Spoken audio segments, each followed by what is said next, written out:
Hello, and welcome to the Conspiracy of Goodness podcast, where you'll hear conversations that generate one aha moment after another for you.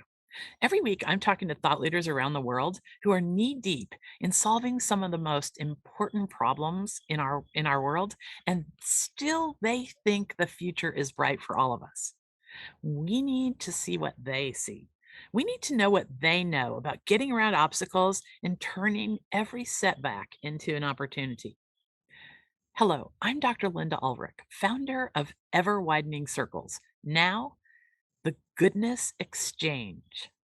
There, you're going to find a landscape of possibility, connection with people like our guest today and thousands of others who are living with purpose. They have found what they are uniquely built to contribute, and they are using it every day, jumping out of bed with a spring in their step, and they have a version of reality out in front of them that keeps them going. So today we're going to talk to someone who I have admired for years and wanted to talk to. Today we're going to meet David Cooperrider, a distinguished university professor at Case Western Reserve University, who holds two chairs and professorships. He is the Char and Check Fowler Professor of Business as an agent for world benefit. I want to repeat that. There's a there's a thing in this world called the professorship of business as an agent of world benefit. This is where we're headed, folks. I see people like David Cooperrider. Oh, you can hear the geese behind us on the lake. We're going to get to that in a minute, folks. I'm going to own that, and says David with his lovely background.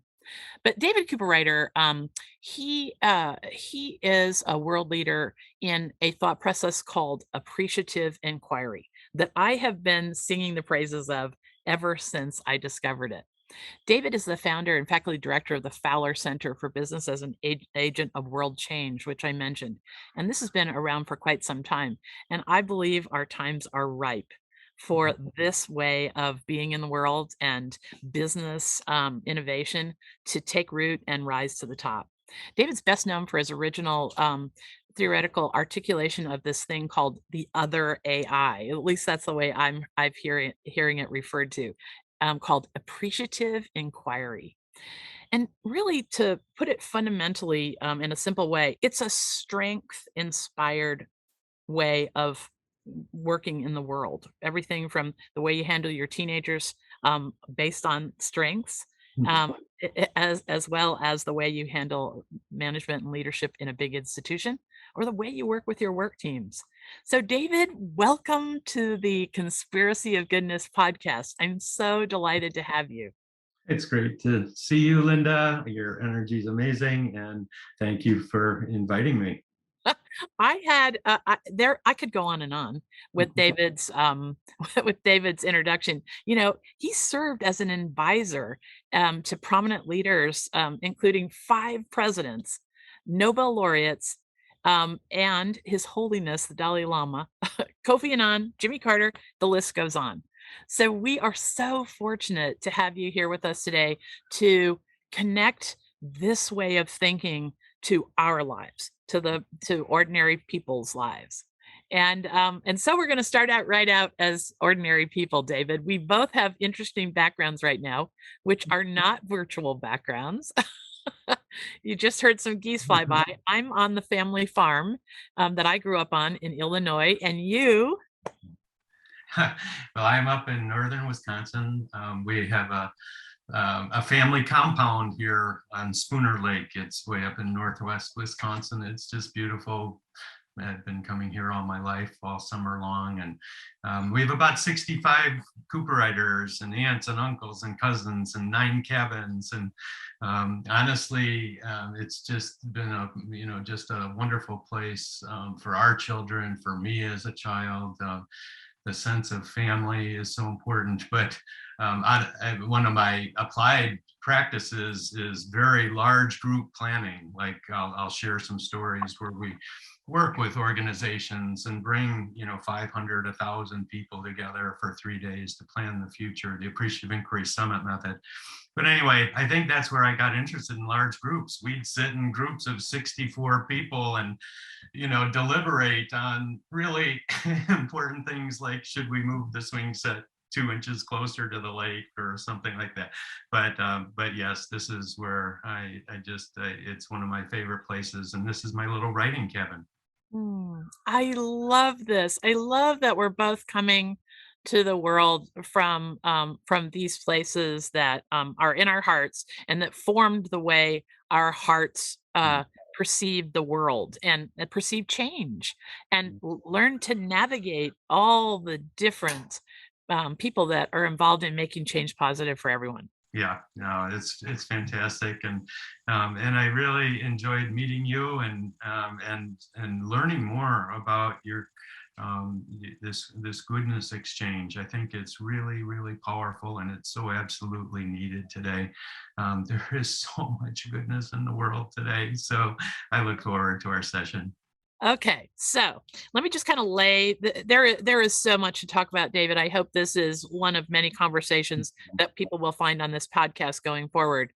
But today we're going to try and start at the highest level so people can dive in and find their own connections to appreciative inquiry and start using it. What I love about appreciative inquiry is that every single one of us could start using the fundamentals today on social media.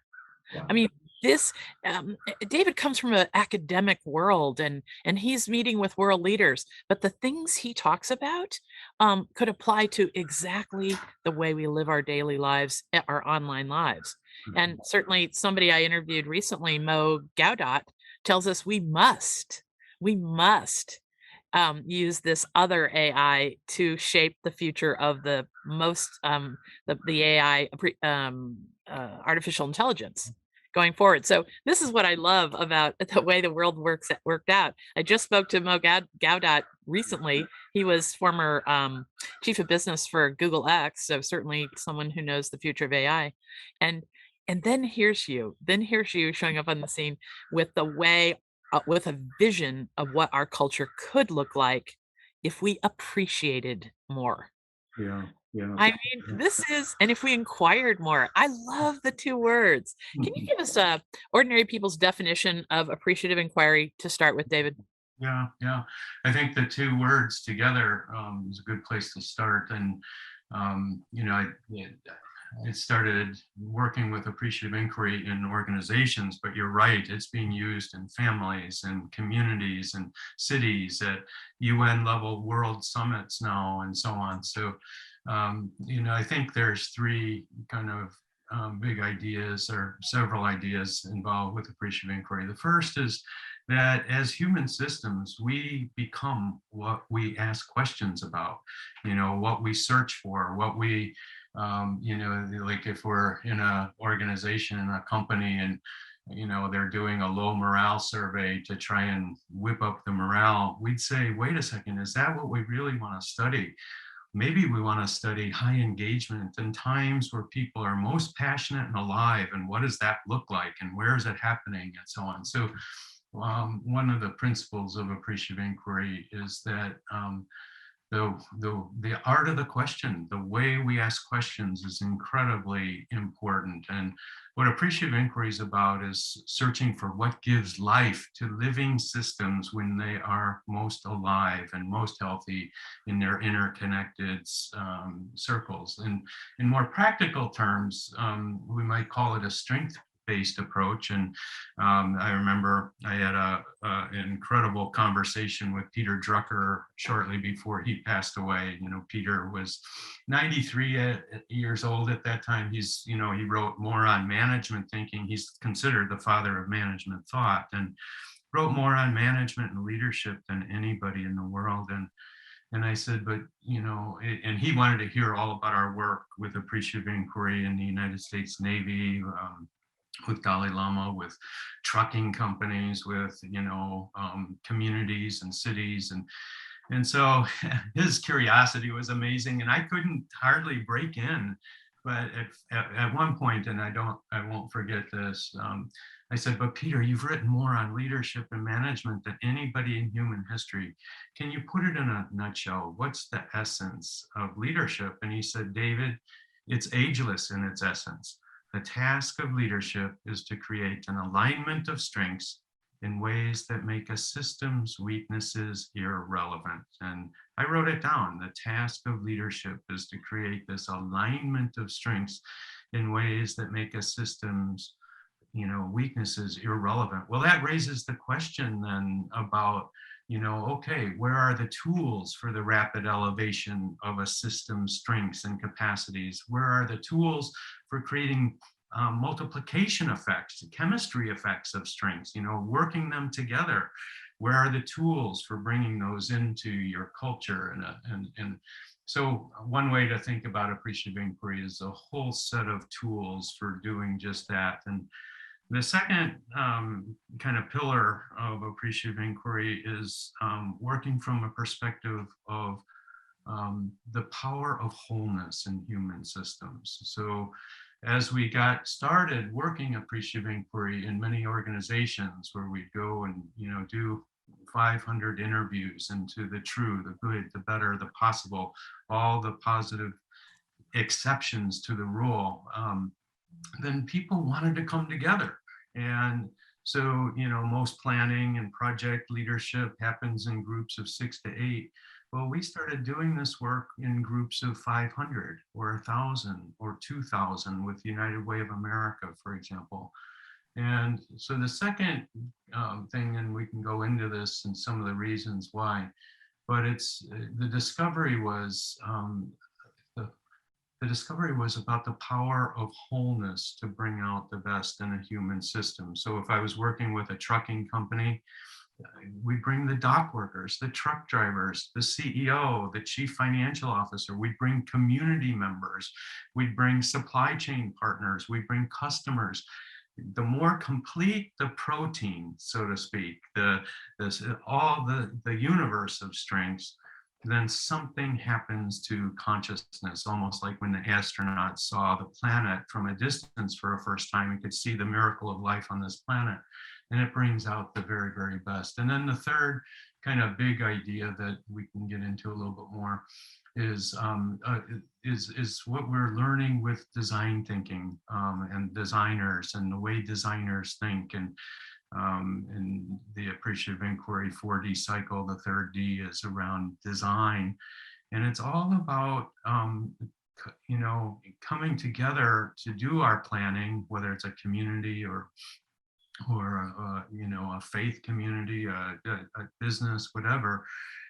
But coming away and going beyond dialogue. People are tired of just coming to a community conversation and having a good conversation. And they say, well, so in appreciative inquiry, we take a page from the design thinking world where we come out of these sessions with building the prototypes. In a sand mining company, for example, the sand loader operators wanted to do more good in the world. And they said, well, and they said, how are we going to do it? Well, we said, not words on a piece of paper, build it.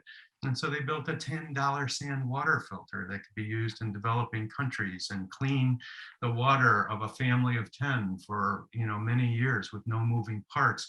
Well, what we're finding in our planning processes, when you can see it, you believe it, you can sense it, you can place it in reality, that particular sand water filter is built by the sand loader operators, is now working and being used in 44 countries. So those three ideas, the think Drucker, think strengths, think not just small, but whole systems, universes of strengths, and wholeness somehow brings out the best. And then third is that we need a kind of new democracy, not just dialogue, but design democracy where we build it together. And I've got so many stories on that part of it too. Oh, that is quite possibly the best synopsis that I could have hoped for you from you. because I did my homework, how I came across your work is I spoke for Appreciative Inquiry gathering in Burlington, Vermont 3 years ago, and I was supposed to speak on a Friday night, and I never left. I stayed Oh, with those people oh, for, yeah, oh, for 2 days till Sunday wow, night. Yeah, wow, and I've been wow. in contact with Yeah. many of them ever since. Um, you can tell by the the connections that David is mentioning, the practical way this has been applied in all these different places. It's just right for our times. I Mm, don't I think our backs are to the wall. mm, I yeah, think that we've got to look for new communication patterns. And yeah. what I like about appreciative inquiry, which I would like you to expand on. So I want everybody to take a pause for just a second and think about their own working lives. Things get complex in families. So I love your example of how far do we move the swing set over? We'll get to that. But let's think about our work teams. If everybody takes a pause and thinks about the team they work with and how often the impulse is to focus on people's weaknesses, to build systems, huge systems, to protect us from the weaknesses of others. And we never spend very much time on capitalizing on people's strengths. One of the things that I loved that I came across for you is that this is considered a strength revolution in business. So talk to us about this. This is an Yeah, amazing opportunity. yeah, yeah. You're right. I mean, I do think that we've got kind of an underlying paradigm of change that I noticed some years back, and and you could try this in the organizations, and I'd be working with leaders or managers. Didn't matter whether it was healthcare, whether it was IT or production and manufacturing. Didn't matter where, and I noticed that almost every kind of change process that gets started, it's all based on a deficit-based logic, a theory of change. And so, for example, I'd give people a case study on General Motors, and that I'd say at lunch, please do an analysis of this case, an organizational analysis. And I wouldn't say how to do the analysis. It was very neutral. Please do an organizational analysis. And 98% of the time, they'd come back with their spokespersons and so on. They have their flip charts. They come back with the same underlying structure to their report out. Again, I just asked a neutral question. Please do an organizational analysis. So what would happen is the spokesperson would come. We had a good discussion at lunch, and we went over the case, and we read the 10 pages. And at General Motors, here's the biggest problem we found. And I'd say, interesting, I didn't ask for a problem analysis, but here's the biggest problem we find in this case. And the biggest problem we found is that, senior leaders, the bureaucracy's gotten too high, and senior leaders are out of touch with the community and their customers and so on. And then they'd flip the flip chart and say, so as a group, we wanted to go deeper, and we didn't want to stay at the surface level. We wanted to find the root causes to this problem. And so then they would articulate, 10 different causes, not enough investment in research and development. The culture has gotten weaker. So, and I'm saying to myself, interesting, I didn't ask for this sequence. Here's the problem, here's the root causes. And then they go and say, then we started brainstorming possible ways of dealing with this if we were in charge or we were the consulting group. And then their last flip chart would say, and here's the intervention. Here's how we would solve the problem. And it was so clear to me that somewhere along the line in the whole field of leadership and management and change, that we were, in a sense, there was like a root metaphor that organizations are problems to be solved. Therefore, if that's our root metaphor, our root image, organizations are endless, then what does it mean to be a good manager? It means to solve the biggest problem of the day. What does it mean to be a good consulting firm? It means to diagnose and find the biggest problems in that system. And I started saying to myself, wait a second, that's not what organizations are. Yes, organizations and communities have some problems, but that's not what they are. That's not their identity. Organizations aren't problems to be solved. Organizations are in some sense miracles of human relationship that come alive with infinite imagination. That's what an organization is. It's bringing more than one person into the party to build the relationships. And so we started saying, what if we said organizations aren't problems to be solved? They're universes of strengths because of relationship and connection. They're filled with infinite imagination, well, once you start saying that and you go into an organization, the question shifts.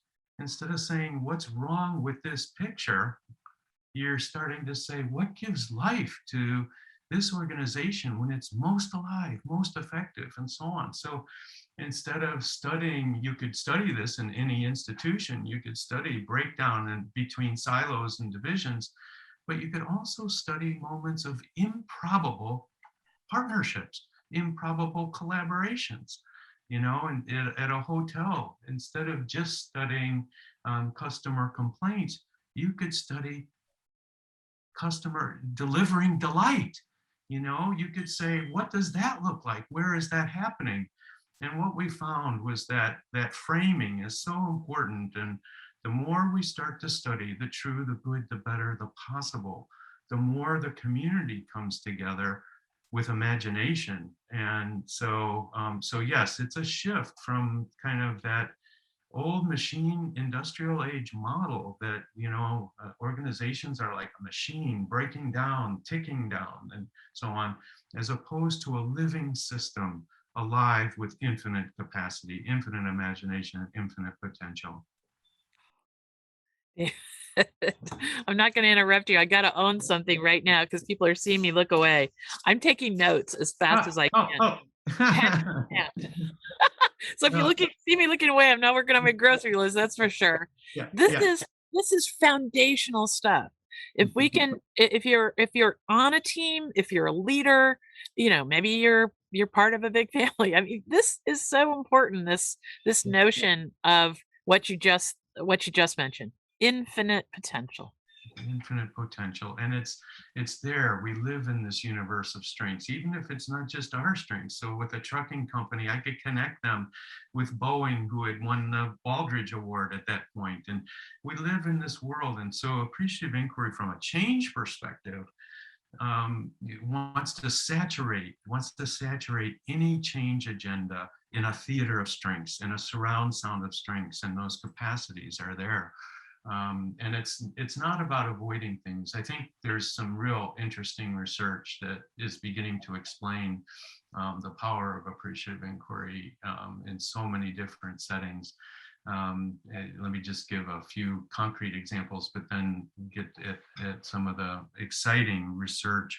So for example, Bob Stiller, when he bought this little company called Green Mountain Coffee Roasters in Vermont years ago, he said, he learned about appreciative inquiry.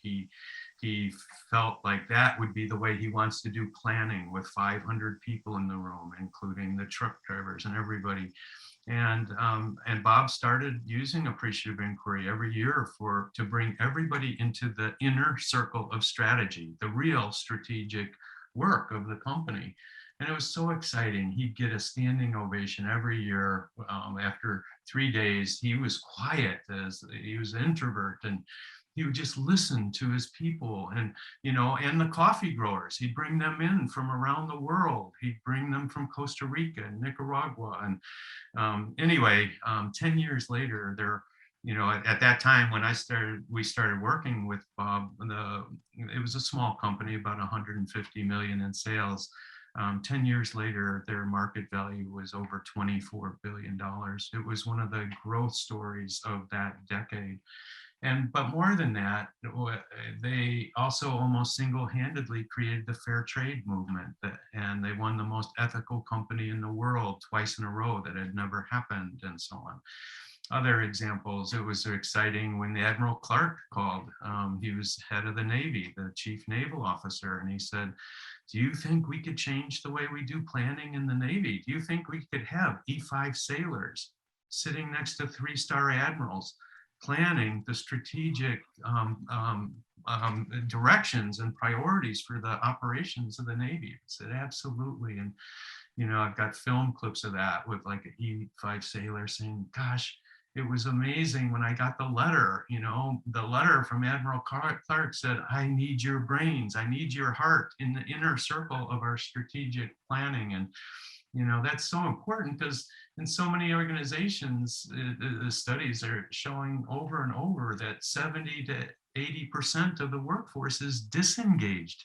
They don't have their minds and the hearts and so on. Other things like outside of the company world, it was amazing when Dalai Lama called, his office called, and he was, on a trip in Jerusalem, and he felt the tensions in the world between religions, Muslim, Christian, Jewish, Buddhist, all these groups killing each other in the name of their God. And he said, my gosh, if the world's religious leaders could just talk to one another and know what's in each other's hearts, the world would be a better place. We don't talk to one another. I've been on the same platform as the Pope, but we don't know what's in each other's hearts. And so someone said, David, or Dalai Lama, we've heard about appreciative inquiry. You should use that to bring all the world's religions together in a series to create this new kind of dialogue. And I'll tell you, it was humbling. Here I am, a business school professor, and the stakes were high. They wanted to do a pilot in Washington, D.C. when Dalai Lama was in the United States. And we brought, leaders, Muslim, Christian, Jewish, Buddhist, some at such a high level, like between the Orthodox and the Vatican, that hadn't spoken since the 1500s.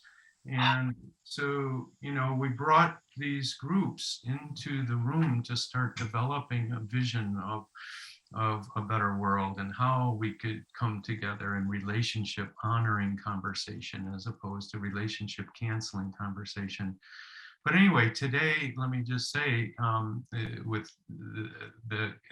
went so well that they said, okay, now the next one, let's do at the Carter Center with Jimmy Carter because of his interest in conflict resolution. And then the next one in the King David Hotel back in Jerusalem.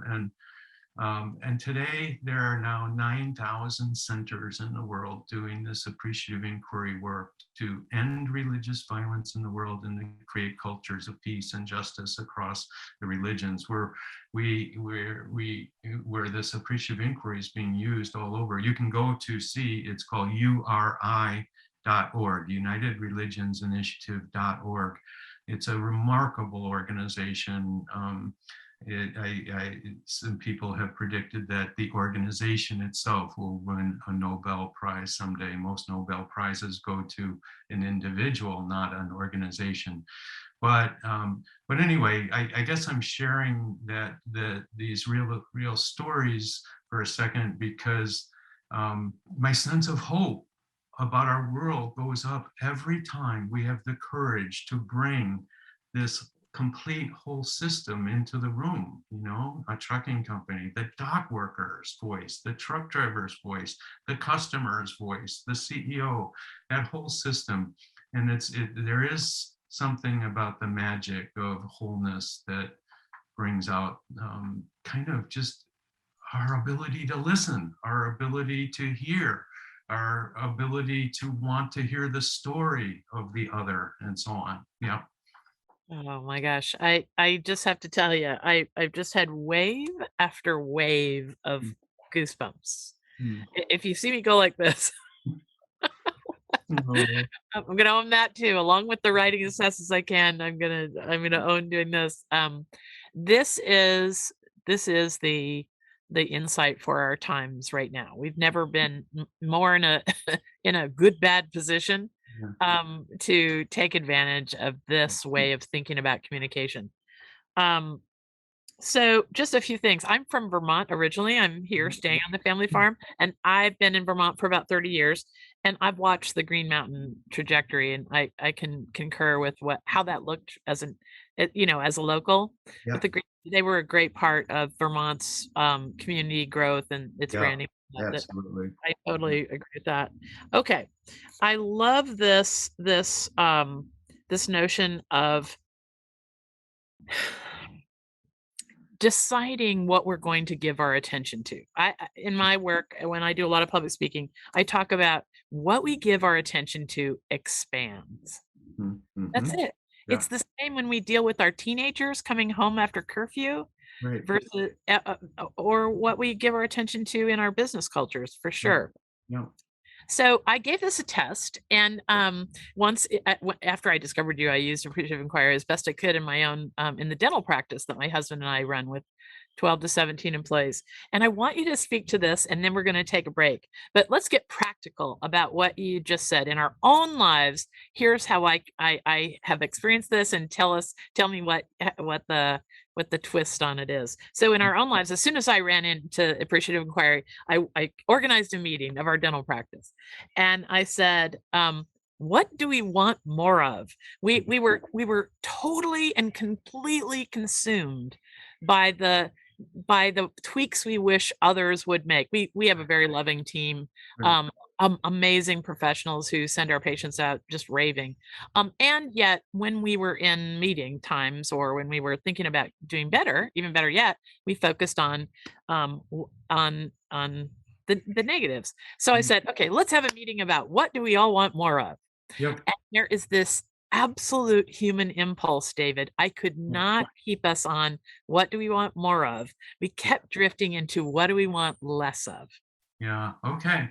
Yeah. Well, it's part of our, there is, I call it the deficit-based theory of change. And, there's a lot of people who say that people fundamentally resist change.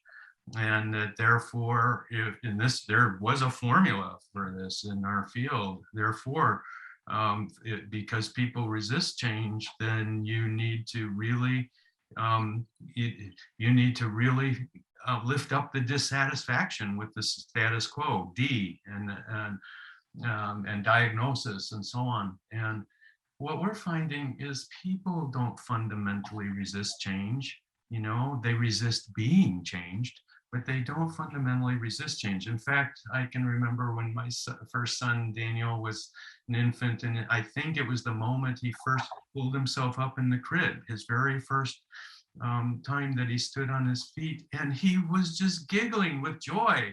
Human beings are hardwired for joy and growth and development and so on. So in appreciative inquiry, we start with questions. For example, there's 3 questions that I'll often start with to help a system develop its frame. But the first one will be something around leading change. All of us have been leaders. I like Meg Wheatley's definition of a leader. A leader is anybody who wants to make a difference at this time. That's you, that's me. So I'd like you to think about your moments of building a better family, a better community. We've all experienced change, and we've all experienced high points and low points, of course. But what I'd like you to think about for this few minutes is the high point moment you've ever had in coming together with others to create some kind of positive change. And I'll instruct. It's good. You might have had a couple high point moments, but let's choose one to focus on. And so people are sharing those stories with each other, like imagine Dalai Lama and a Hindu priest sharing these stories of helping to build transformation. The second is we often find that organizations quickly jump into, we need to change. And what we're finding is there's a better starting point, and I call it the continuity question. In this organization, let's say Vitamix, it's a company that uses appreciative inquiry and makes the green smoothies and so on.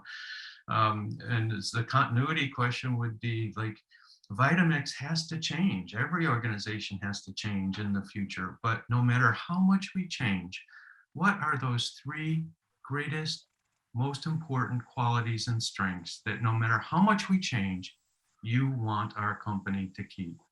And so they begin to share stories on that. And then and the groups begin to come to consensus. And what we're finding is as we understand those minimal things, that no matter how much, and those precious things, no matter how much we change, then the surprising thing is we're more open to surprise and novelty and disruption and so on, because we've got that anchor. And then the third question we often will start with is, let's use Vitamix again as an example. Um, I'd like you to cast your mind ahead, almost a decade, and let's do it this way. Let's say tonight at Vitamix, we all have a good sleep and we don't wake up for 10 years. But during that sleep, 100 little positive developments and improvements happened, and developments and innovations happened, small, but they came together. And then several breakthroughs happened, and this company became, it's like a miracle. This company became exactly the company you would be most proud of. Now you get to wake up, it's 10 years in the future, and you get to see the whole company all over the world.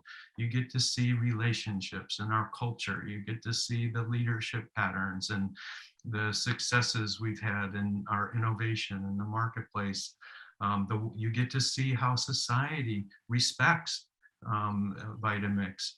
Now, what I'd like you to do is describe to all of us what's happening in this future that's new, that's better, and that's changed. And how do you know it?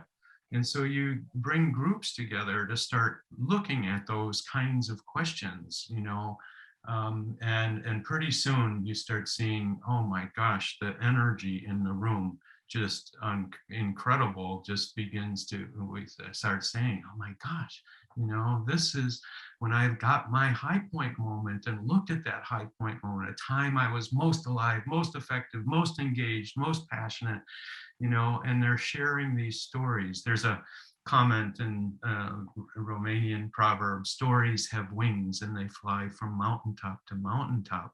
And in Appreciative Inquiry, that's what we want to do in a system, is give good wings to all of those stories of the true, the good, the better, the possible. And that's what unites people then, to get courageous to build a better future. You've given me wings. This is lovely. My mind is racing with the possibilities of this.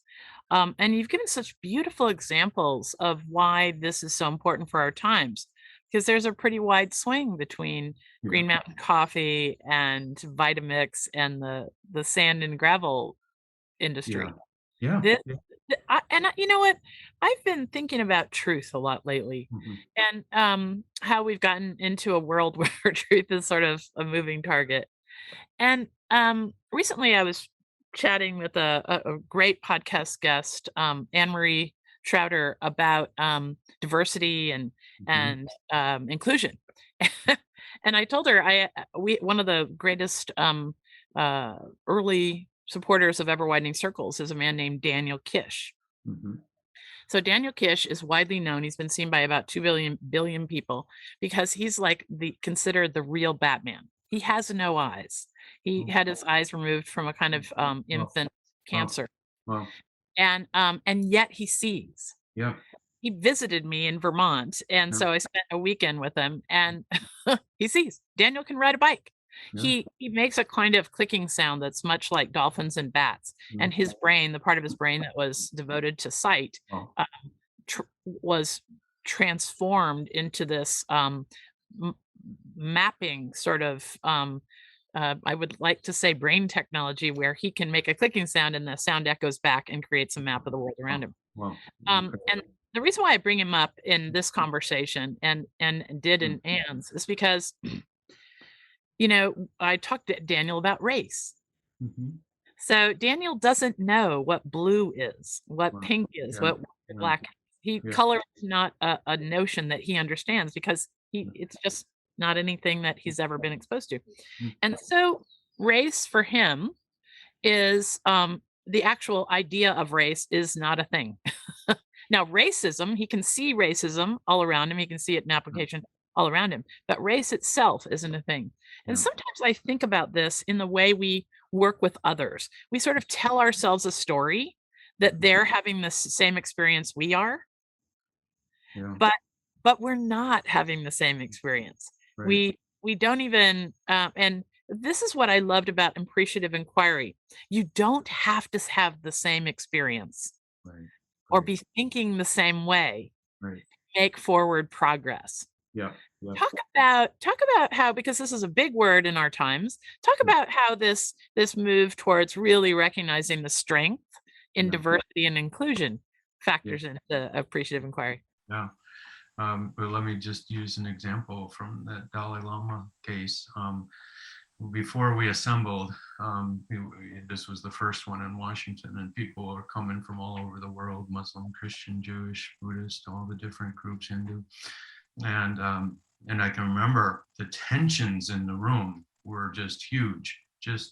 Like, I think it was a Greek Orthodox bishop turning to another person, and he said, "I don't know about a meeting like this. I don't know about a meeting like this. What would St. Paul say about a meeting like this?" And it's something that I learned was that the higher up you go in the religions, the less interaction between the religions. So that was pretty interesting. So I was so nervous going into the session the next day. I fell asleep because I knew that if this pilot worked, it would grow. And again, I just heard his words. I don't know about it. I don't know about a meeting like this. And then the next day, we started, and we had Dalai Lama spoke for about 20 minutes and then turned it over to me to facilitate. And I immediately, I had worked on 5 questions for 2 weeks. I worked on those 5 questions.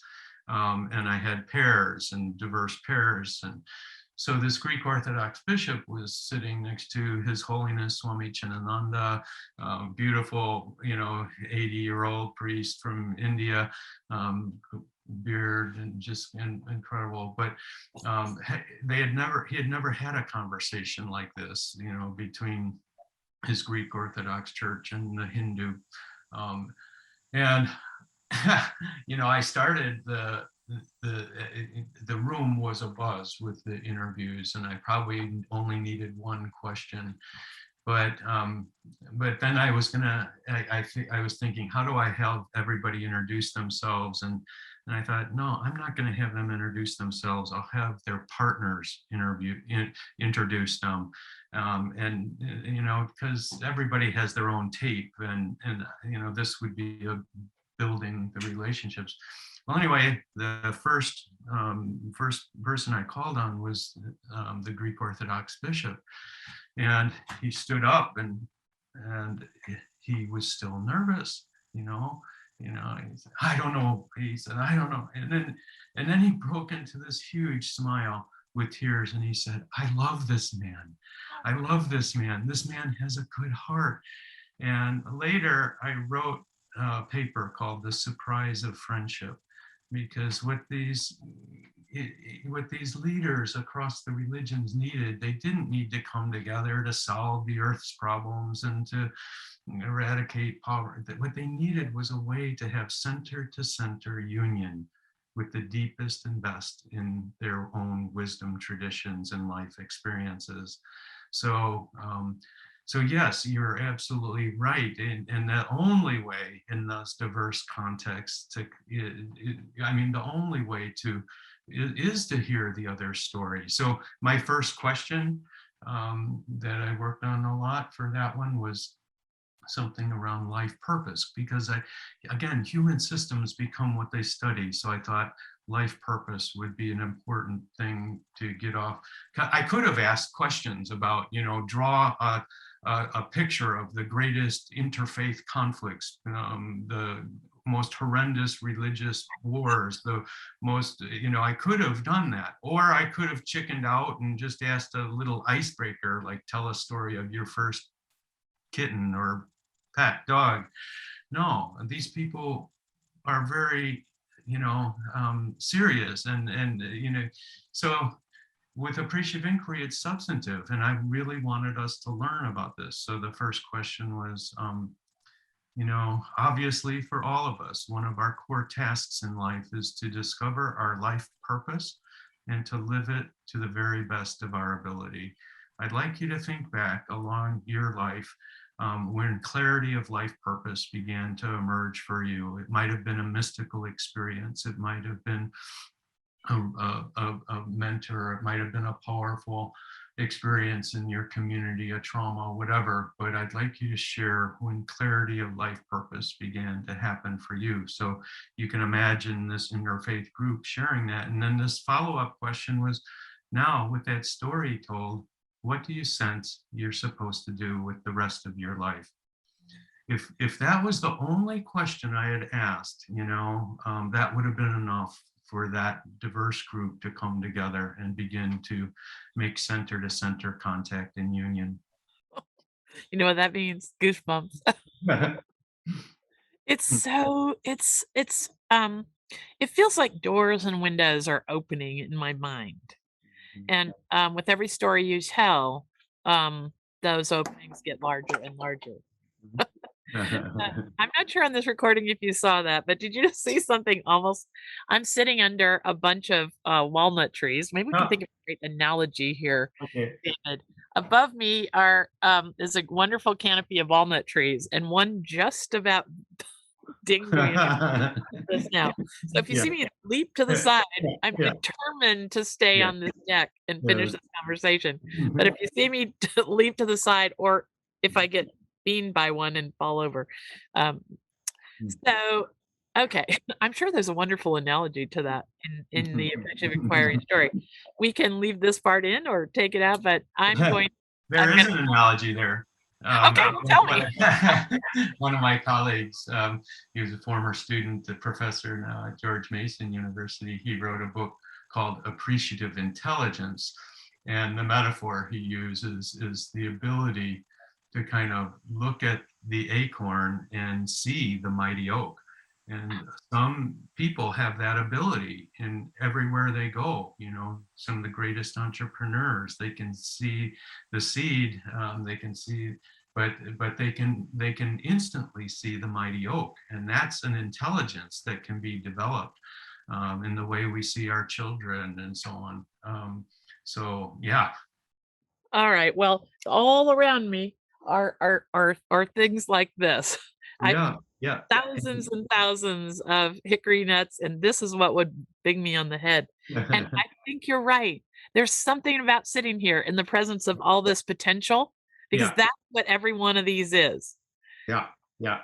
Yeah. It's the Yeah. potential mighty, called the shaggy bark hickory that's Yeah. native to only this part of the world.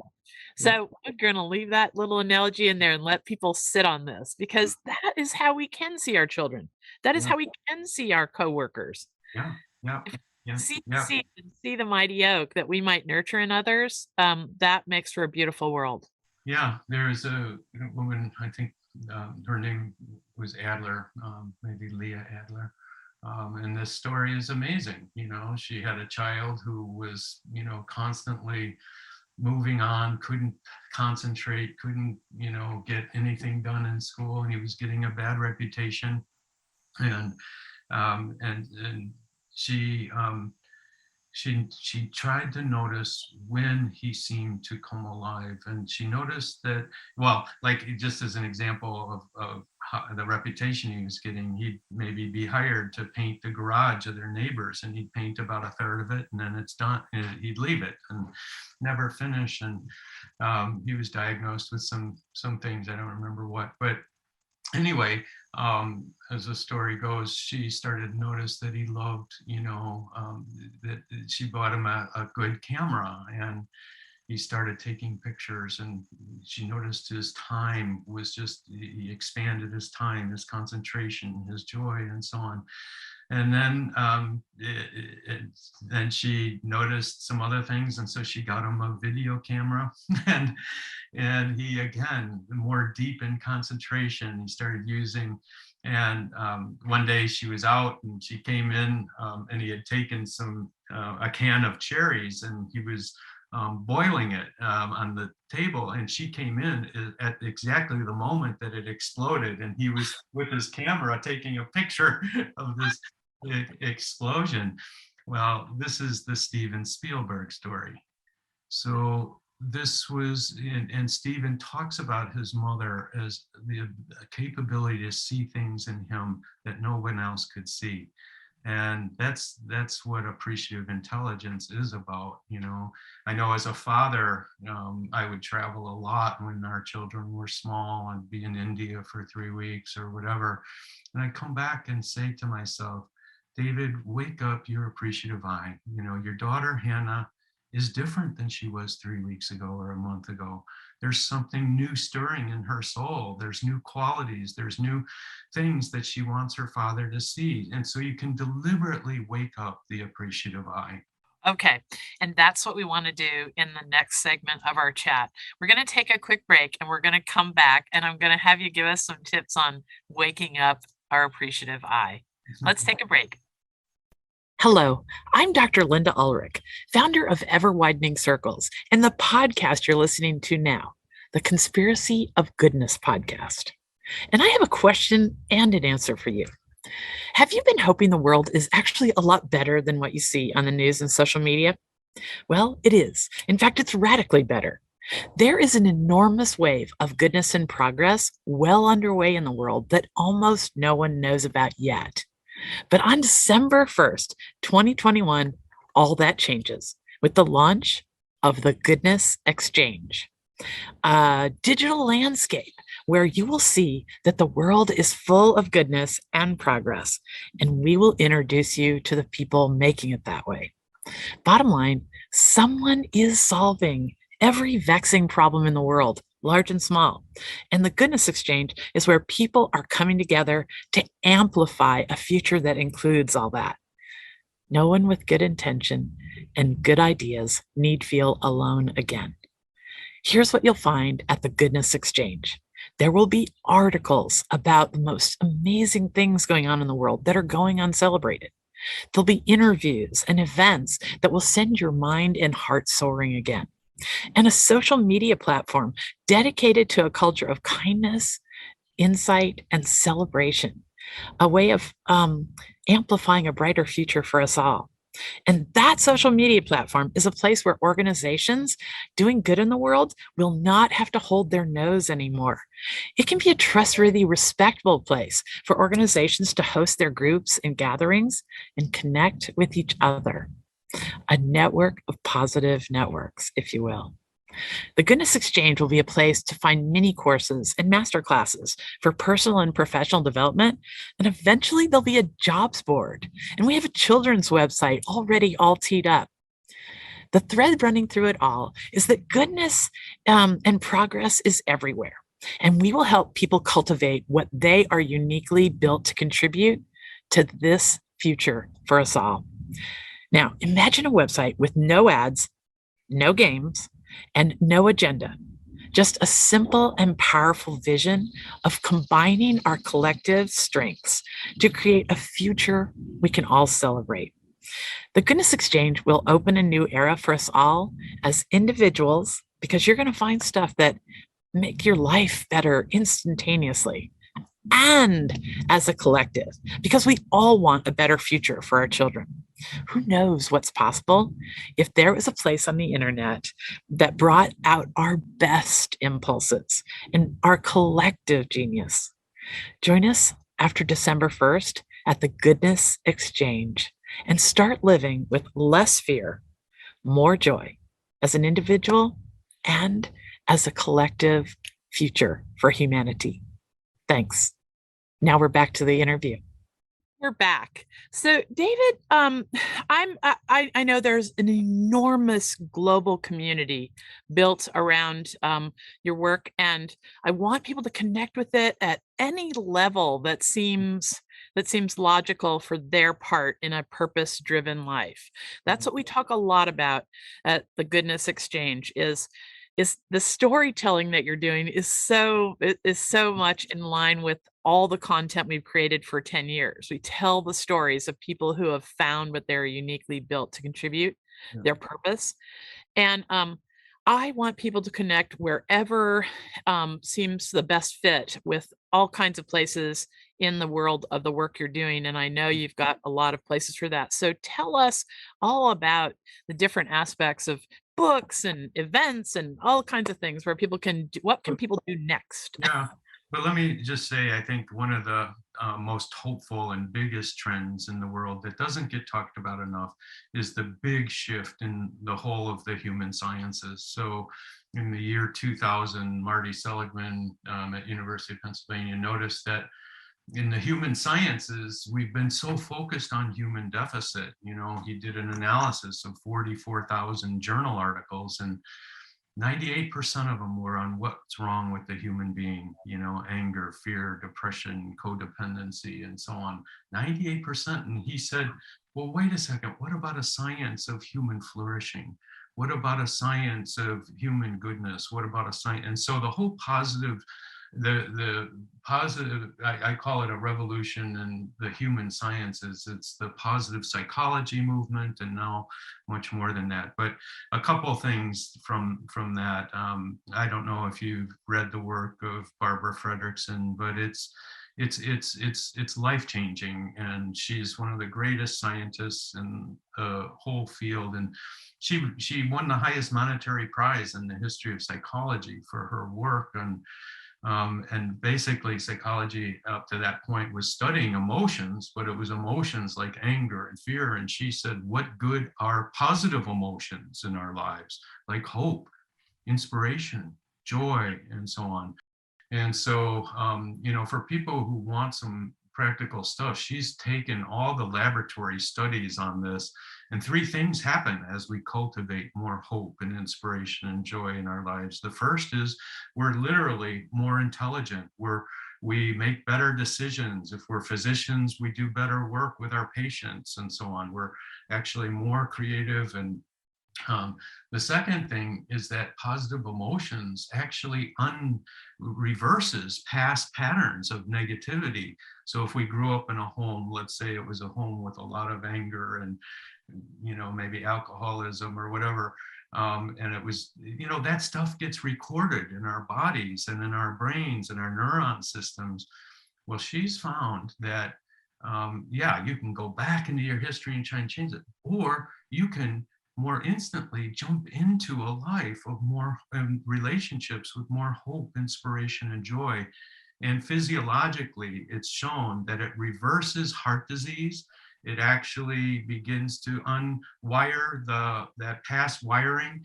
And so, she calls it the undo button. It's like an undo button in a Word document. Undone. It's simply a new theory of change. Surround that change agenda in love and hope and inspiration and joy.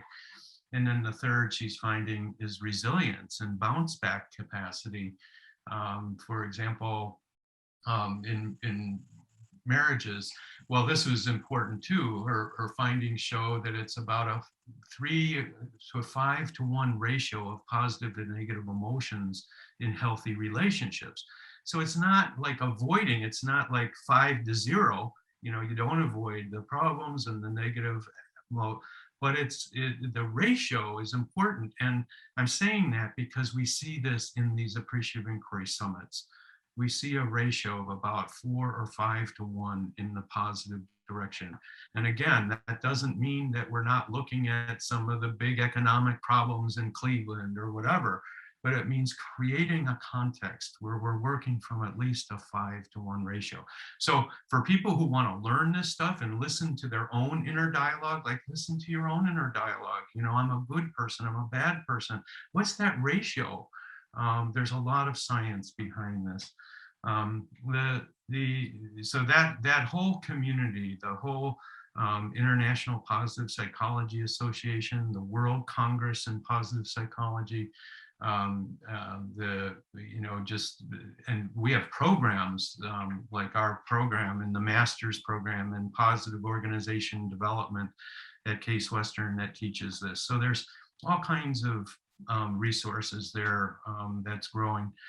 The other is I do want to mention we're at a stage in the next couple of decades where we can't allow the planet to fail, and I'm so convinced that business is it can become, we have a $90 trillion economy, and business is really transforming right now.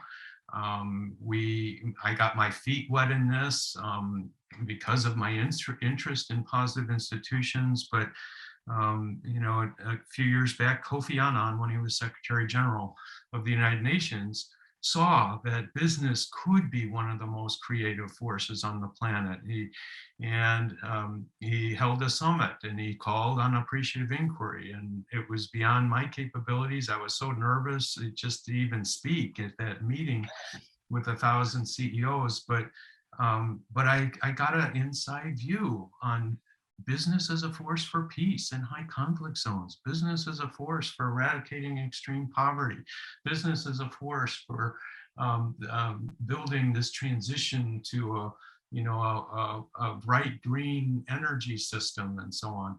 And I think we're in a stage where people realize that like 75% of all young people at USC, for example, want to go into fields related to sustainability and climate action and building a better world. And we're just seeing this. I just finished a book. It's not out yet, but it's called The Business of Building a Better World, and the leadership revolution that's changing everything. And we're finding that by the hundreds and thousands, these businesses surprise, and they're elegant, and they're on the inside, they're coming to life. Like here's one of, we've got 6,000 stories in our data bank at Case Western in our center. The data, or the website is called Aim to Flourish. 6,000 stories, but like here's just an example of one of those, like and the imagination that's happening as people are turning towards sustainable development and building back better during our pandemic. But this is just one little example. This is a company in the Netherlands. It's called OAT. And they went to their designers and they said, can you design us a shoe that is made in renewable energy facilities, that is biodegradable, that and by the way, instead of just doing less harm, like less, which sustainability often means, can you design us something that actually regenerates once it regenerates the natural earth systems? And so I brought boxes of these home. It's called Shoes That Bloom, OAT. You could look it up. And when you're done, you literally go into the backyard and plant it, and the shoe turns into a flower or a tree. It's a small example, but the innovation that's beginning to happen all over the world, and the realization how a business can be used to bring people together across conflict zones and heal years and years and years of tension. So there's just a tremendous number of stories. And, I want to challenge people to find these stories, visit our site, but then find your own. I think we are in a moment where it's almost like an Earthshot moment, John F. Kennedy's moonshot moment. We're going to address these issues, not because they're easy, but because they're hard. And I think we are going to see the most innovation we've ever seen in the field of leadership and management around environment and social and more equitable world. And it's happening quickly. I was, writing down some headlines I've seen over the last 3 weeks. One headline, green investments to reach $50 trillion by 2025. Mark Jacobson at Stanford, a scientific plan for a world of 100% renewable energy. And he's outlined plans, real engineer plans for 138 countries. So you've got companies like, Apple and Estee Lauder and Salesforce. They are already 100% renewable energy. You've got places like Toyota now prototyping net positive cities, like at the base, it's called Deeply Woven City at the base of Mount Fuji, where they are creating more, solar and electric, renewable energy than they need in the community, and they're giving it to others for free. They're taking the best in AI technologies and individualizing medicine. This is an earthshot moment, and I just, like there was a recent article in Bioscience signed by 16,000 scientists, and it's saying we're asking for a transformative change for humanity. Well, what we're doing is trying to lift up the stories of the true, the good, the better, the possible. And, in a sense, we need to almost surround our planet in like a time-lapse photography. It's so we get discouraged because we don't see all of these small innovations that are happening all over. Just like you can't see a flower opening up in front of your eyes. But with time-lapse photography, you can see it. You can see that movement and growth. And that's what we need as a planet right now, is that kind of time-lapse photography of the kind of thing that you're doing with your exchange and goodness and conspiracy of goodness. These stories are out there by the thousands. Well, I think, David, our coming together is so fortuitous for so many reasons. I want to commit today on this podcast to start helping you share those stories. We have thousands of stories that we wrote during the almost a decade with Ever Widening Circles, a website that was specifically designed to share the fact that it is still an amazing world with no politics and no ads. And we turned along doing that as a team for so long. And then one day we woke up and said, wow, this is even bigger. Yeah. There are so many thought leaders like you, like Mo Gadwa, who I've mentioned, like Nate Robinson, the scientist who pulled the straw out of the sea turtle's nose. We have interviewed so many people that are pointing to the same wave of goodness and progress that we are, that we just can't wait to be a multiplier for all this. So I'm making a commitment today to start helping you share those stories Well, on this landscape. and you mentioned your relationship with the folks in Vermont, and let's continue to nurture that one. Bob Stiller, the CEO of Green Mountain, established a major fund and developed a center for appreciative inquiry at the Stiller School of Business at Champlain College. And they shocked me when they said they wanted to put my name on the center. So, but it's a fantastic place, and Vermont has a special spirit. And so people who go there for workshops and sessions, or develop, there's master's programs, there's foundations programs and appreciative inquiry, but it's a fantastic place, and so I love going there whenever I can, and I'm so glad you visited with all of the team there, Lindsay Godwin.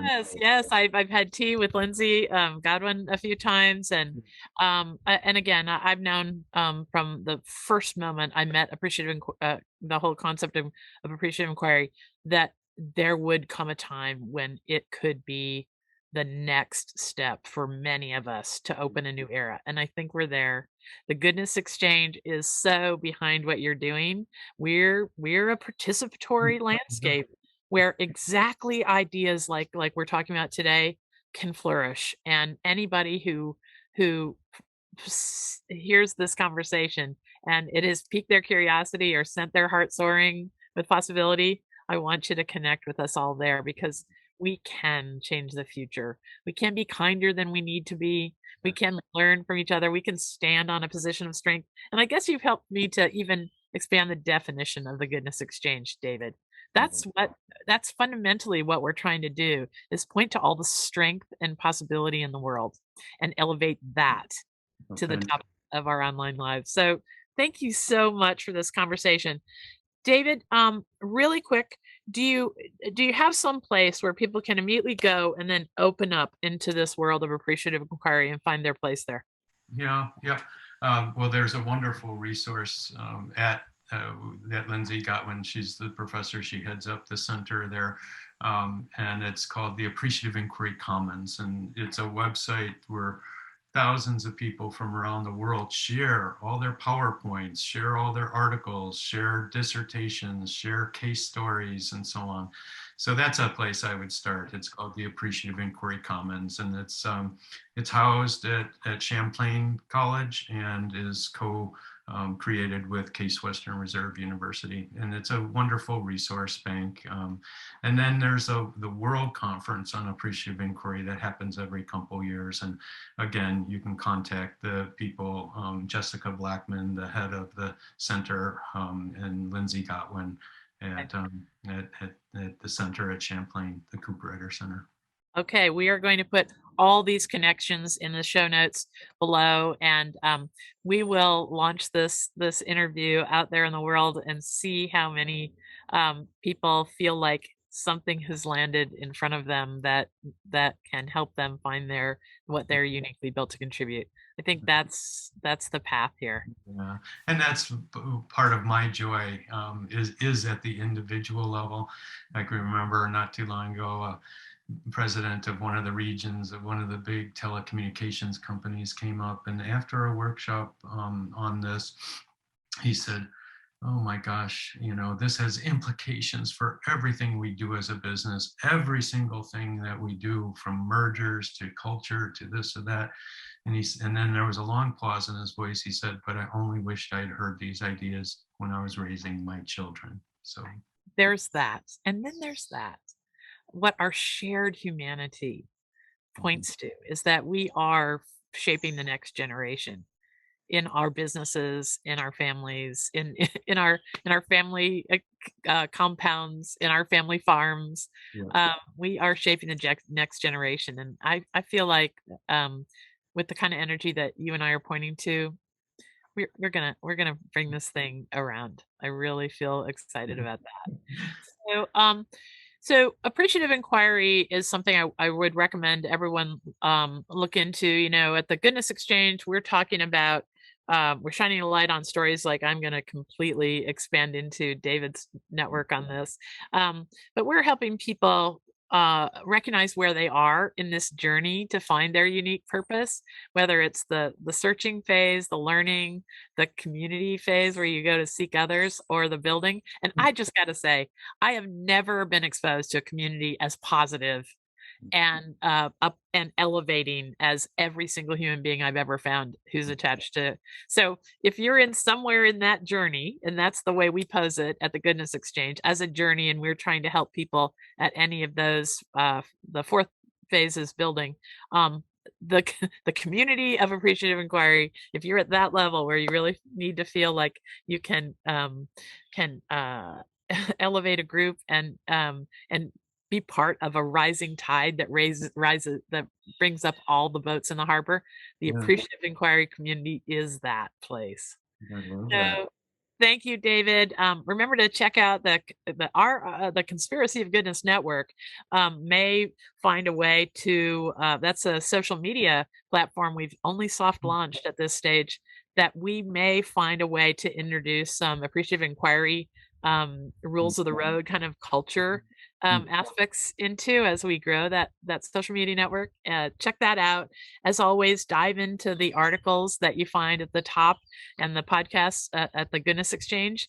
And I hope all these connections to goodness and progress that David and I just shared will carry you through your week, and you start finding all the joy and wonder that David and I have been talking about. Have a great day. thank you.